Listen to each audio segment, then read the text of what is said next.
Assalamu alaikum. Today is our third class, our Fiqh class. We've covered basically 2/3 of the book of cleanliness. We've covered the meaning of Tahara, the spiritual objectives of Tahara. We've done the chapters of water, what makes the wudu, nifas, hayd, also done the ghusl and how to perform the ghusl, and also like the type of sunnah ghusls that you find, the niyas for those. And then today we're just going to carry on from the wudu. Okay? So the wudu can be made with clean water, or actually should be made with clean water, running water, sea water, water from wells and boreholes, river water, etc., as long as it is clean. Okay, so any of those waters can be used to make wudu. So if you're at a river or you're at the beach, you can use that water to make wudu. Okay. Then there are a few things one has to do when he makes wudu. Okay, so these are, you must face, these are preferred. It's not compulsory, but these are preferred, so it is liked, called mustahab. Okay. So the first thing is you should face the qibla when making wudu. Okay. The second thing is you must not waste water, as we mentioned last week. The hadith that goes something to the fact that the Prophet Muhammad ﷺ said, "Do not waste water, even if you are at a running stream." Okay. The third thing is he should not speak unnecessarily. Okay. So leave the guy making wudu or the girl making wudu next to you. Let them finish their wudu and then you can speak. But if it is really necessary, then by all means. Okay. The fourth thing is he must wash all the body, all the parts properly. So all the arms up until beyond the elbows, the feet up beyond the ankles, the face, the entire face. Okay. So you should wash each and every part properly. Okay. And then the last thing that it is preferred to do is you should say Bismillah at the beginning, as we do with anything before we eat, before we write a test or anything like that. We say Bismillah, and inshallah Allah helps us and blesses us for whatever we intend on doing. Okay. So now we look at the farz of wudu, the fara'id. So the previous things I mentioned are preferred to do, and the fara'id are what you have to do in order for your ghusl to be correct. Oh, sorry, for your wudu to be correct. Okay, so there are 6 fara'id for wudu. The first one, similar to ghusl, is the niyyah. Okay, and the niyyah goes nawaitu fardal wudu'i lillahi ta'ala. So I make intention to perform fard wudu lillahi ta'ala, for Allah. Okay, so that's the first one. And then, like we said, you can say it out loud, but the most important is that you know it in your heart and in your head, like I'm here, I'm going to perform wudu now. Okay, so if you maybe perhaps forgot to say it, the niyyah, if it's in your heart and you had intention, then it still counts. Okay. The second fara'id is the washing of the face. Okay, so we start the wudu, we wash our hands 3 times, mouth 3 times, nose 3 times. Okay, so those are all the sunnahs. The farz of wudu, like actual actions, actually starts with washing the face. Okay, so you can't perform wudu without washing the face. Okay, the third one is to wash the arms till past the elbows. So the arms till past the elbows. Okay, so if you stop here, your wudu won't be correct. So all the way. Okay, the fourth one is to wipe the head. Okay, so some people say you should only wet 3 hairs, some people say you should wet your whole head. There are differences of opinion on that, but to be safe, wipe half of the head. Okay, so the wiping of the head, and then some people, there's a difference of opinion where they say the minimum amount of hairs that you need to wet is 3, and then some other scholars have said the entire head. So I think just go for whatever suits you, or like at least to be safe, just like go for the entire head. But yeah, okay. So the fifth one is the washing of the feet till past the ankles. So the entire foot till beyond the ankle. Okay. So you can't stop at your heel or at the middle of your foot. You have to go entire foot till past the ankle, all around. Okay. And then the last faraid is the tartib, meaning the sequence. Okay, so you can't wash your feet first and then your face, and then your arms and then your mouth. Okay, the wudu has a sequence, and the sequence is part of the faraid. So you have to conform to the sequence. Okay, that's the wudu now. So we will go to miswak. Okay.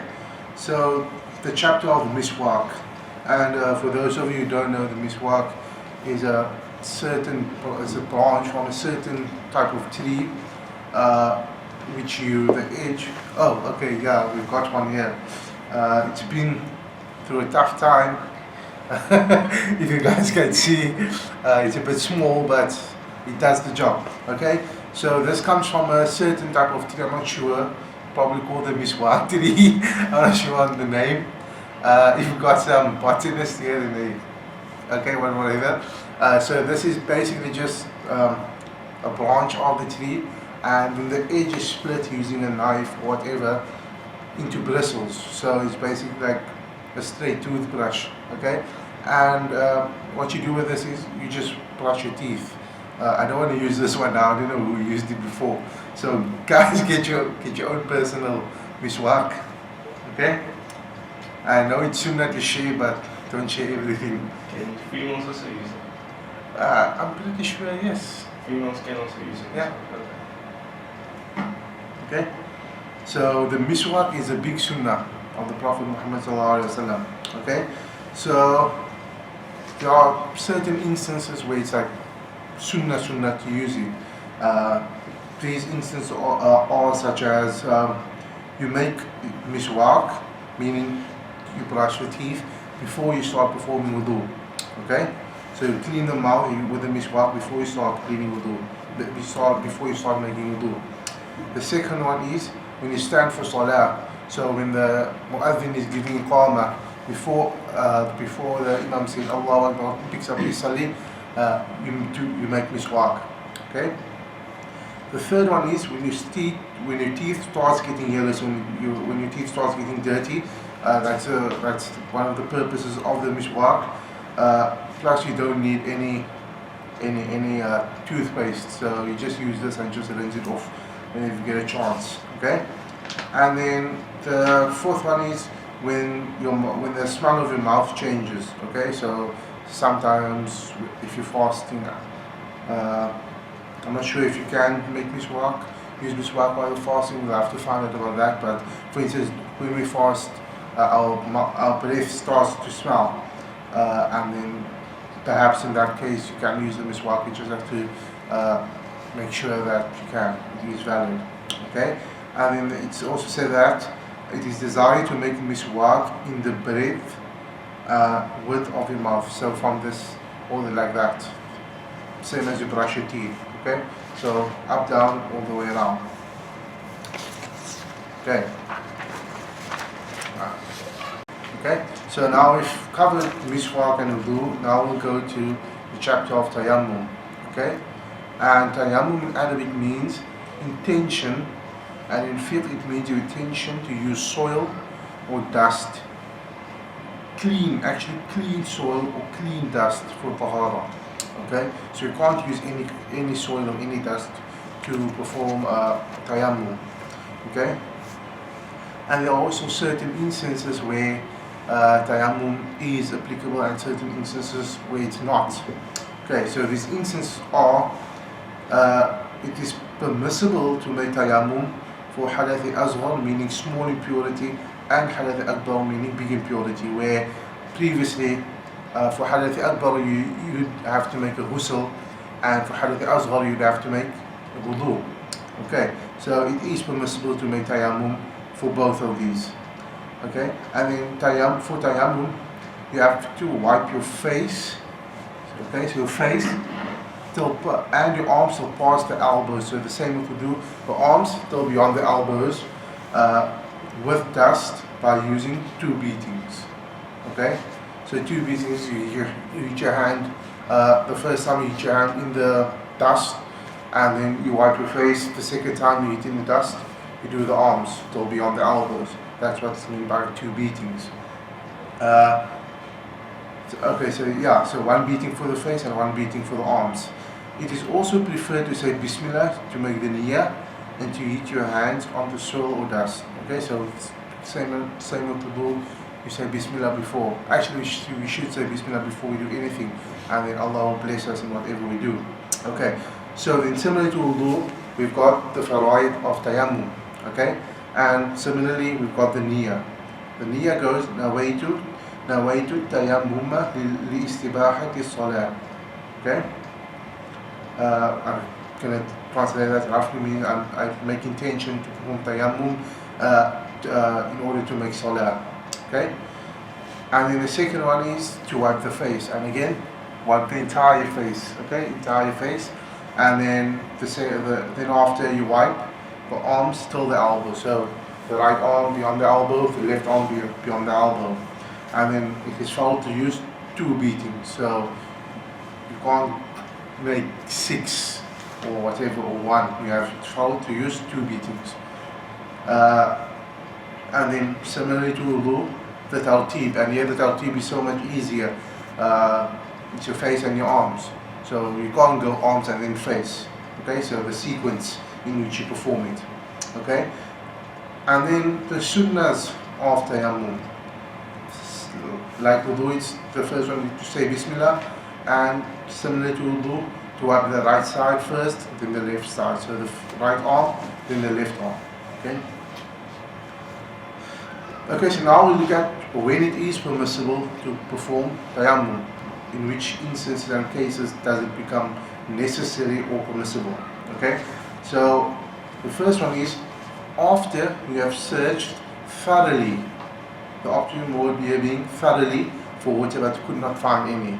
Okay, so you looked under every tree, under every mountain, under every stone. So you searched thoroughly, not just look around. Okay, I don't see any water around. I'm going to perform tayammum.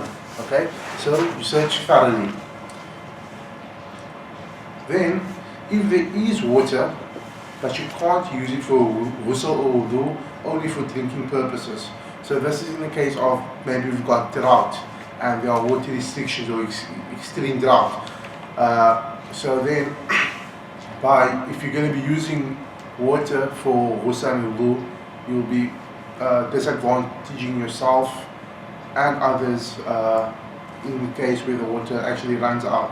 So in the case of drought, it is permissible to use to make tayammum, so to use soil, okay, or dust.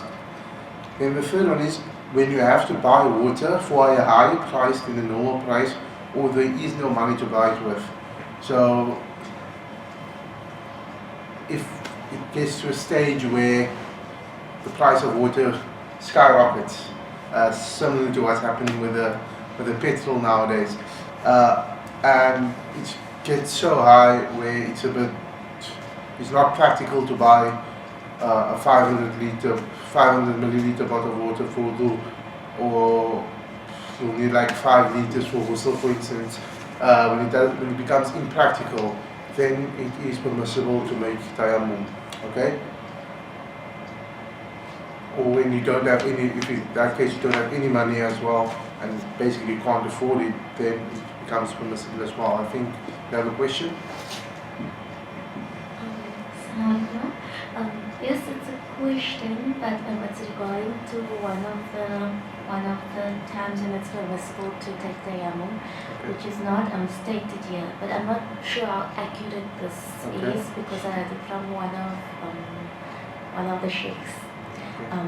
So if possible, I don't know where to find the hadith where they say when is it permissible to take tayammum, but they say in the hadith, it's the second part of it, which says like either when you don't have water or when you fear that you're going to the play Mr. Salah.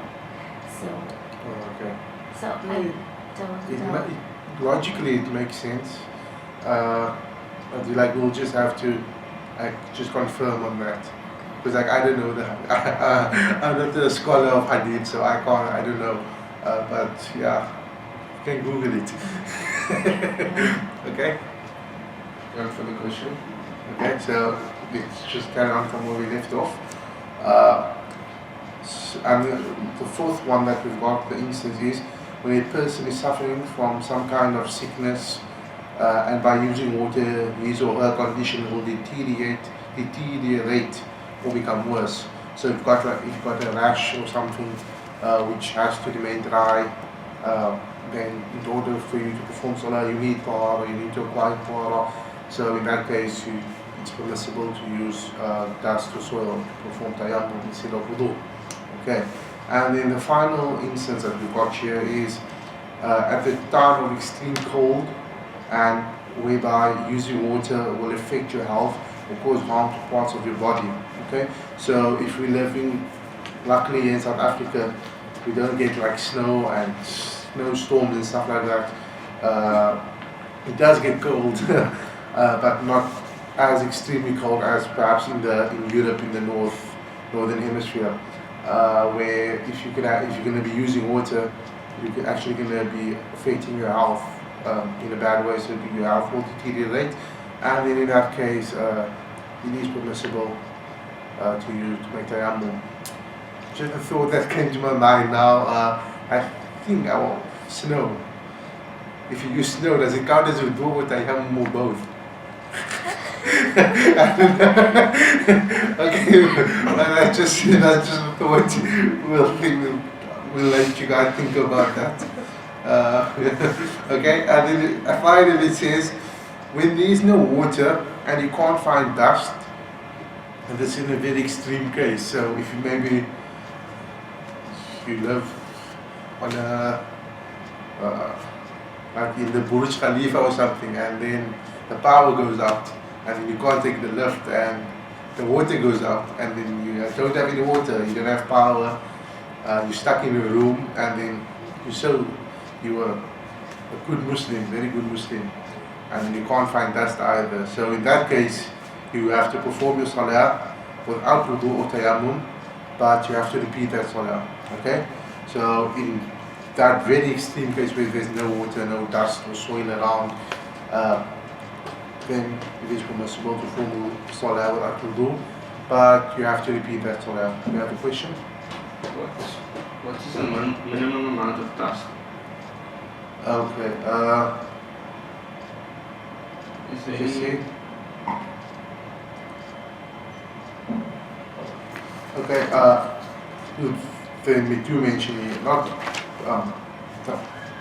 explicitly, but basically you need enough dust for the two beatings, whereby when you beat your hands, when you hit your hands into the dust, covers the palms and in between the fingers. So we need like enough for two beatings. Does Okay. dust or soil? Dust or soil. Yes, clean soil. So I don't know, Like house or like like soil. yeah, I think you've got another like question. Yes, ask it. So if you're in a classroom, for example, like when you're on faculty or something, and there's no water, they cut the water, there's a plant, pipe burst Yeah. or something, there's no water, right? But they stole the main. That also, is it okay to just heat you, like in the classrooms there's just tiles, Yeah. right? So there's no like excess Are of you dust. talking about the floor? Yeah. Okay, no. Yeah.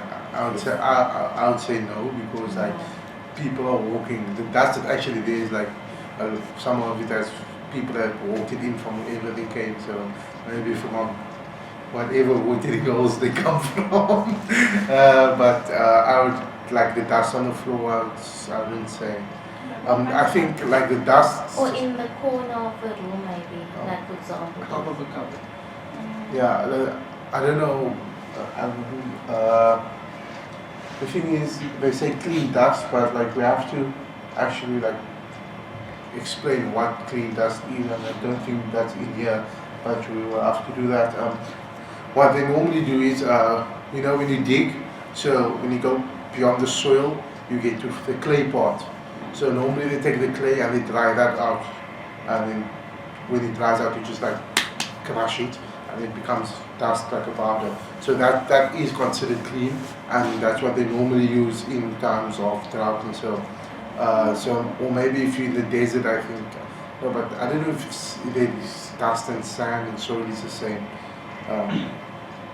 So we just need to clarify like what they mean by dust, what they mean by soil, and so forth.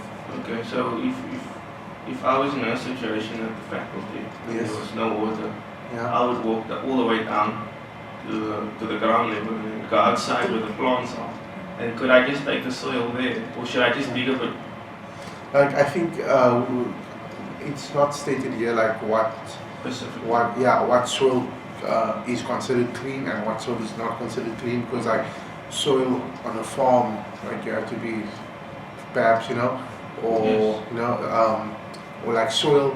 Now if like so for instance soil on a farm, it has fertilizers and manure in and stuff. Yes. So I'm sure you'll smell it, but we'll have to like just clarify that on the later stage because it's not stated here. Okay. So we just need to go look into that, like what constitutes dust and soil being clean or not. But as I said, like the clay that they dig up the clay and they dry it out, that is one that you can use. But we'll just clarify again on a later stage. Okay. Okay. So then, as we've been saying now, first you get the clean dust. Then you remove all dirt from your hands, arms, and face, because like you basically want to clean yourself. And then if your hands are dirty, you're gonna dirty your face and your arms again. So you need to make sure that everything is clean, hands, arms, and face. With it being clean, it just means that, like wiping it over your pants to make sure there's like if you had something on there. Like that, because obviously this is in case of maybe like no water, so you can't go wash your hands you can't wash your hands and then to perform tayammum if there isn't water, or like if water is scarce, that would be like defeating the purpose. You could have used you could have used the water to make good in the first place, okay? But like if it's like in the case of when you're sick or it's cold or whatever, then you can use the water, okay? Okay, but now we're going off topic, okay? So, so you clean your hands, your arms, and your face, and then you say Bismillah and you hit your hands in the dust with your fingers apart so that the dust can reach between the fingers. So, like we said, the amount of soil or dust that you use, you hit your hands into, if you have it on a pan or something, plate, so you hit your hands into there and it should cover the entire palm and it's reach between the fingers, okay? And then you read your niyyah and you wipe your hands over your whole face, okay? So one over the whole face, that means the entire face, and then the second time you hit the dust again and then with your left hand you wipe your right arm. So you're, like we said, it's sunnah, right first and then left, and then remember you have to go beyond the elbows, okay? Okay, so that's the end of where tayammum goes up until. So we'll carry on. We'll just clarify on the later stage what clean dust and clean soil means and how to distinguish between clean and what's clean and what's not. Okay. Okay. So now we've done tayammum and we'll move to the chapter of masah, meaning wiping on the hoof. The khuffain, so the leather socks. Okay? So it is said it is permissible to make masah on the khuffain for wudu. Okay, so when mainly during winter when it's cold, people tend to wear the hoofs, and then when they perform wudu they just wipe over the hoof, so the top part of the hoof. Okay? And then it is not permissible to make masa on the khuffain for ghusl, okay? So you can't wear khufs when you go ghusl. You have to take your khuf off.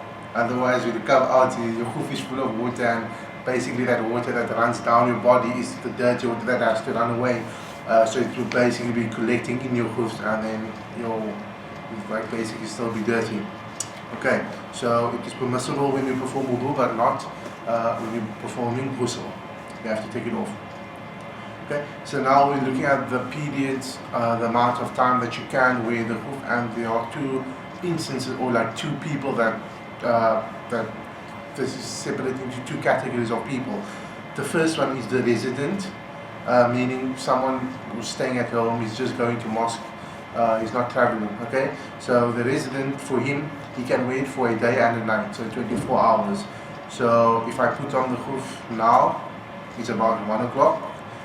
Tomorrow 1 o'clock I have to take it off and then put it back on. Okay, so only 24 hours, that's how long it is permissible to wear it for the resident. For the travel, on the other hand, you can wear it for 3 days and 3 nights, meaning 72 hours. So if I put it on today at 1 o'clock, today is Saturday, so Sunday, Monday, Tuesday. No, Saturday, Sunday, Monday. So then Monday, 1 o'clock. Am I counting right? Is that 72 hours? No. So tomorrow, Monday, Tuesday. Okay, so Tuesday, yeah, okay. Tuesday, 1 o'clock, it will have to come off. Okay, so only 72 hours. Okay, and then when does the time start? So when does 24 hours start? When does the 72 hours start? Okay, so it starts when the wudu breaks after the khufs were put on. So, and it's not mentioned here, but before you put your khuf on, you perform wudu. So when you're putting your khuf on, you're already in a state of tahara, you already have wudu. Okay, and then the time starts when that wudu breaks.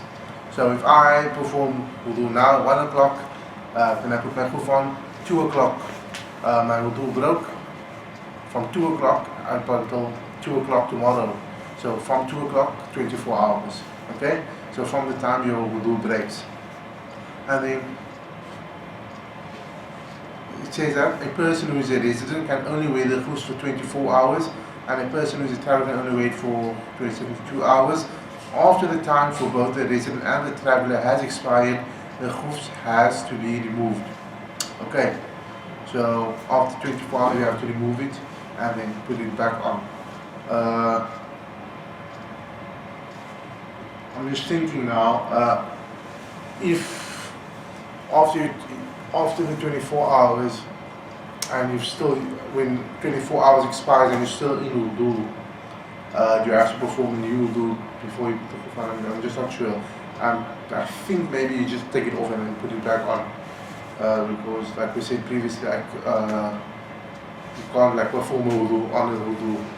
Like if you have wudu, you have wudu, and then sometimes when we doubt ourselves, what do they call it? Waswasa. I think they call it waswasa, meaning like the shaitan tries to confuse us. For instance, when we're making salah, it happens a lot.